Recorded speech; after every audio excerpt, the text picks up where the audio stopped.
Hi, and welcome to day 2 of Intro to Environmental Data Science.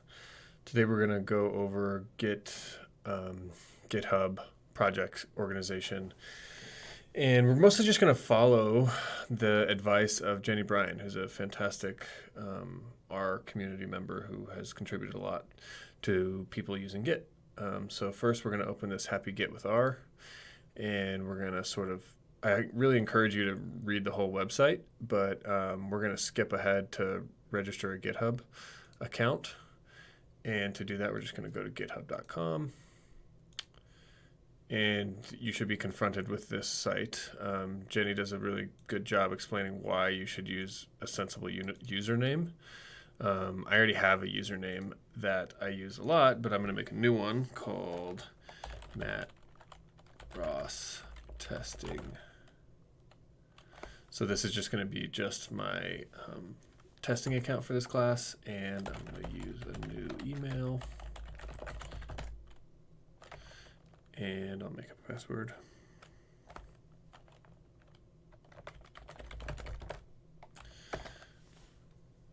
So now I have signed up for a GitHub account. I guess I have to do a puzzle verification.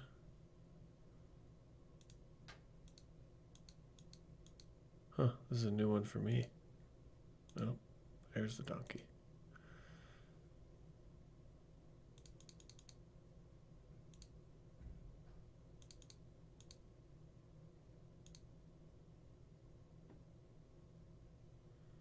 It's new.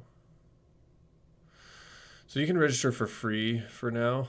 And then I'm going to unsubscribe from this. For teaching. Oh, oops. I'm just going to skip this step.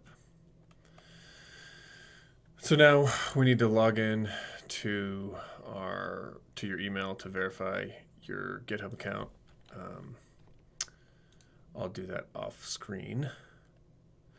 But something that you should also do before you finalize your GitHub is to ask for free private repos. So once you make your account, you're going to want to go to GitHub Education and tell them that you're doing it for a class, and they'll give you unlimited private repositories, which is something that you should go ahead and pursue.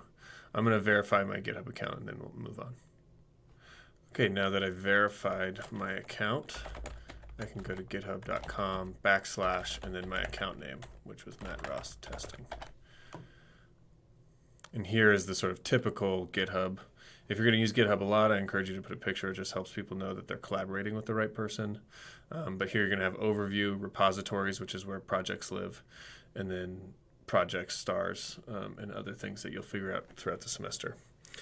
If we go back to Jenny Bryan's sort of advice, the next thing we're going to do is install or upgrade R in RStudio, which we already did in the previous class.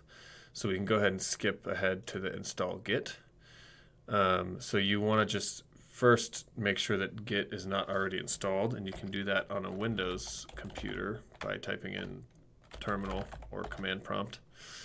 And then you can use this just typing in Git. And if it responds with this big list, it's telling you that Git is indeed installed on your computer. Another way you could take a look to see if Git is installed on your computer is to open RStudio. And you'll notice mine changed because I'm using a guest account, so I can install all this stuff with you guys. This is now a terminal setting in RStudio, so this is just a way to interact directly with the command prompt instead of only with R. Console is just the R environment, so if I type in Git in here, it doesn't know what I'm talking about. But if I type in Git in the command prompt, it gives me that same, or in the terminal, it gives me that same sort of list that we saw earlier. So there's just two different ways to interact with Git. I like sticking in RStudio just because it's sort of home base for me, but you can obviously work in the command prompt or in terminal if you want.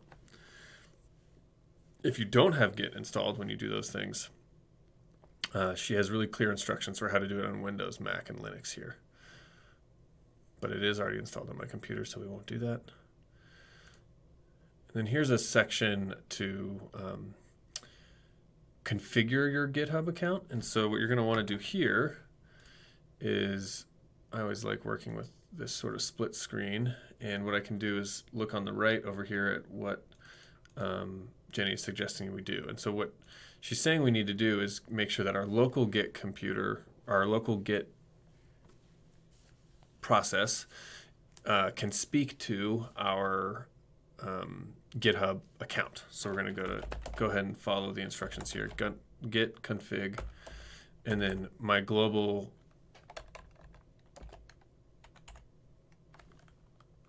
username is that one I just did. So it's going to be user.name, and then in quotes, and she uses single quotes, so I'll just go ahead and follow that. That was called Matt Ross -testing. And here you're obviously going to put your username. So we can click enter.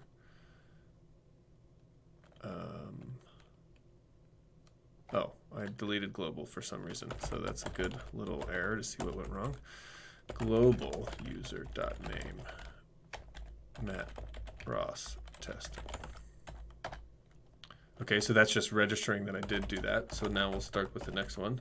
So we'll do global, this time we'll use it correctly, user.email, and we'll do Matt Ross testing. Oh, sorry. We're going to do matt.ross@colostate.edu. So now I'm just configuring it to know what email I use.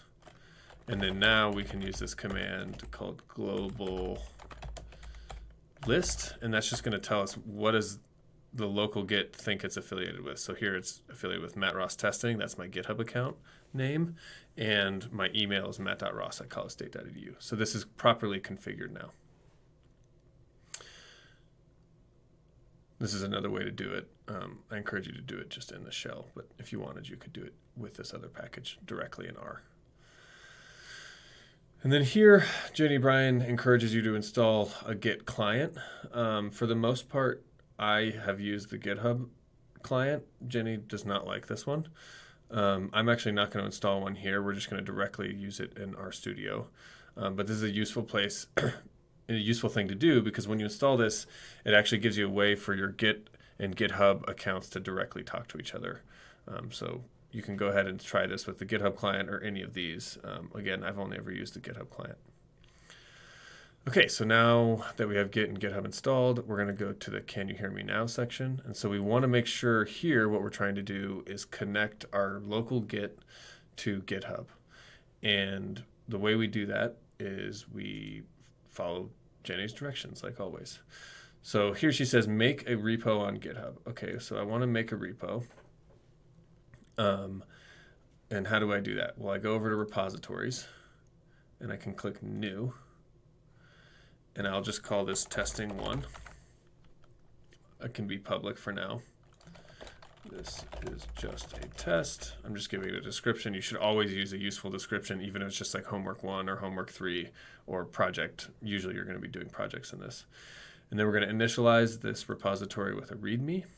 And a repository is essentially just a folder, and this is where all your project files will go. We'll go over how to organize that folder in a little bit. So then we go to create a repository. And here it's going to just create this empty repository. So it's just the name of it's testing 1, and I'm just saying this is just a test. And all it holds in this repository right now is this README file. We're also, now that we're on GitHub, we're going to also want to now take this repository and put it on our local machine. So we go to clone or download. And we just want to copy this, and you can just copy it using this little copy button. Okay, and then you're going to want to try to clone your local repository to your computer. Here, Jenny's talking about making sure you know where you are in the computer. So if you look in and you're in the RStudio environment, this is telling you the directory you're currently in. So right now we're just in this documents directory. That's sort of general, and I discourage you from using such a general direction. So instead, I frequently work directly in Dropbox or another backup software just to make sure everything's always backed up. But we'll go into documents here, and I'll make a new folder just called WR674, And so this is where like all your homeworks can live, and everything for this class can sort of just be set up. And then now that we have that, we can change directory or CD into it. We're already in the documents folder, so it should just be able to do CD WR674, and we're going to move directly into that. Now, if we do ls, which is to list the files, there's no files in there yet. So that's because we haven't copied this repo. But now we're in this WR674, and we want to copy this test repository. And so the way we do that is we do git clone, and then we paste that thing I copied. And just as a reminder, I copied this text from here, clone or download. So once that's in there, we can click enter, and it's going to go online, grab whatever's in this repository, and pull it to our local computer. So now we're still in WR674, and if we do ls this time, there should be a testing one folder inside of that, because now we've added this testing one folder. So if we go back to documents, WR674, testing one, and then there's the README file. So we've just copied this whole thing online and put it locally. Okay. So now we know we can copy something from the upstream. And here's where we get into what Git is actually doing. I realize now I didn't really talk about what it's for, but Git is a way to do version control, or essentially a way of doing track changes, but instead of tracking changes in a Word document like you're maybe used to, it's tracking changes in your code. And so that's really nice if you're developing a really large project and you're changing little pieces of it and all of a sudden it breaks. Well, you know that the version from yesterday was working, so you can always revert back and sort of test where you broke it. For analysis chains, like we're going to be doing in this class, it's also really useful to just keep track of different discrete tasks. So maybe you're on the project organization phase and you can commit all of that. And then the next thing you're doing is quality assessment and quality control. And you can break this down into different version control sort of commits. So here's all the steps you need to make sure you've already done. You have a free GitHub account. You have R in RStudio. You have Git installed. You've told Git that you have a local account, and you've confirmed that you can push pull to GitHub from the command line. So let's see if we can do a push. Oh, we're in the wrong directory. So we'll cd WR674.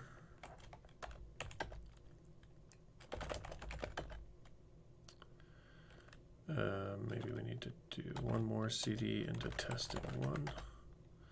And then now we'll do right push. So here, because I was using HTTPS earlier when I cloned this, it's asking for me to log in, which is what you should see. And we'll do that. And when I try the git push, it's just saying everything's up to date, which makes sense because we haven't changed anything. Okay, now that we have Git installed and working and connected to our GitHub accounts, and we've done all that in terminal, we're going to learn how to do that using some of the tools inside of RStudio. And to do that, you want to go up here into Tools, Global Options, and you first want to make sure that RStudio knows that there's a Git executable. So basically that it knows that Git is installed on your computer. If this isn't working, there's some troubleshooting steps on Jenny Bryan's web page down here in RStudio GitHub Hell that you might want to try to do. And these are some of the things we'll work on in class if it's not working. So mine's working, it looks like, and so that's good. And then what we're going to do is make another repository in our GitHub account. So we'll go to Matt Ross testing, and I'll just make another one here. I'll just say new, and this will be RStudio test, testing RStudio integration. And I'll just keep it public, and I'll initialize this repository with README, and I'll create the repository just like we did last time. Again, we're going to go to clone or download. We're going to copy this little URL. But now, back in the RStudio environment, instead of saying git clone and then putting that URL in there, we're going to use a different procedure, and it's going to be a new project. So we're going to go up here to File, New Project, and that'll eventually open this choice. So you can do it in a new directory, you can associate it with existing directory, but you probably know by now we're going to be using this version control. And so you click on version control. We're using Git as our version control, so we're going to click on that. Here we just paste the URL we just used, and I'm going to again put this as a subdirectory of WR674. This is just a way to keep your class organized in a single folder. And here now we're going to click Create Project, and it's going to clone, and you'll notice it closed the regular RStudio and it opened a brand new one inside of that test. So that's pretty nice. If we sort of let ourselves see all the windows again, you'll see that inside the files we have this README that we created here, which just says RStudio, testing RStudio integration over here on the GitHub side. And on our local computer, it says RStudio, testing RStudio integration. So indeed that worked, and now we have it working on RStudio. And this time, instead of typing in git commit when we make changes, so maybe I'm saying this is me making changes. Now we can use this little Git symbol up here in the sort of dead center of the RStudio environment. So if I click on that and I say commit, RStudio is going to do sort of its own immediate inventory of what's been changed. And indeed, this README has been changed. And this is where the editor helps. So you can see that in green are additional lines I've added. So we'll click on that. And we'll say I added some clarifying text. So again, your commit messages should be really clear and tell you, help be a reminder to yourself what you did. So you might say, added a kriging algorithm to my spatial analysis, and then you just commit that analysis. And so here we'll click commit. It'll pop this thing up. It'll say something changed. And then now we want to test that it actually is connected to GitHub. And so in the top right, we have this push button. And so we'll push, and then it'll try to connect to the internet. And because we've already logged in with HTTPS, it's going to still know that we're logged in.